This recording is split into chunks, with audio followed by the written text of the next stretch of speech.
4 దశాబ్దాల పాటు అండగా నిలిచిన కాంగ్రెస్ పార్టీని జీవన్ రెడ్డి వదిలిపెట్టారని ప్రభుత్వ విప్ ఆది శ్రీనివాస్ అన్నారు. తన ఆత్మాభిమానాన్ని తానే త్యాగం చేసుకుని కేసీఆర్ విష కౌగిలిలోకి జీవన్ రెడ్డి వెళ్లారన్నారు. గతంలో కేసీఆర్ పాలనను అవినీతి నిరంకుశ పాలనగా అభివర్ణించిన జీవన్ రెడ్డి అదే నాయకుడితో చేతులు కలపటం ప్రజలకు ఎలా అర్థమవుతుందని ప్రశ్నించారు. అవినీతి పరులు నియంతలతో చేతులు కలపటం అంటే ప్రజల విశ్వాసాన్ని తుంచటమే అన్నారు.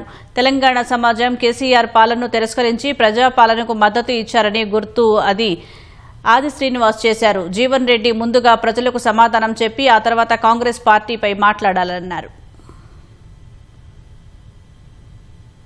జీవన్ రెడ్డి గారు తన ఆత్మ అభిమానం చంపుకొని ఈరోజు కేసీఆర్ గారి కౌగిల్లోకి వెళ్లిపోయినటువంటి సందర్భం చూస్తే పార్టీలు అనేక మందిని ఫిరాయింపు చేసినటువంటి పితామహుడుగా ఉన్నటువంటి కేసీఆర్ గారి కౌగిల్లో ఎలా విడిపోతాడో భవిష్యత్తులో అనేటువంటి ఆలోచనలు చెప్పేటువంటి ప్రయత్నం చేస్తూ ఇప్పటికే కేసీఆర్ గారి విష కౌగిలిలో అనేక మంది సీనియర్ నాయకులు బలైపోయినటువంటి సందర్భం, అసలు వాళ్ళ ఆచూకీ కూడా లేనటువంటి సందర్భంలో పార్టీ ఫిరాయింపులతోటి నిండినటువంటి బీఆర్ఎస్ పార్టీలో ఎలా పనిచేస్తారో జీవన్ రెడ్డి గారి ప్రజలకు సమాధానం చెప్పాల్సిన అవసరం ఉంది. ఓవైపు కల్వకుంట్ల కుటుంబంలో పుట్టి పెరిగిన సొంత బిడ్డనే ఈ రాష్ట్రంలో బీఆర్ఎస్ స్థానం లేదని చెప్పండి.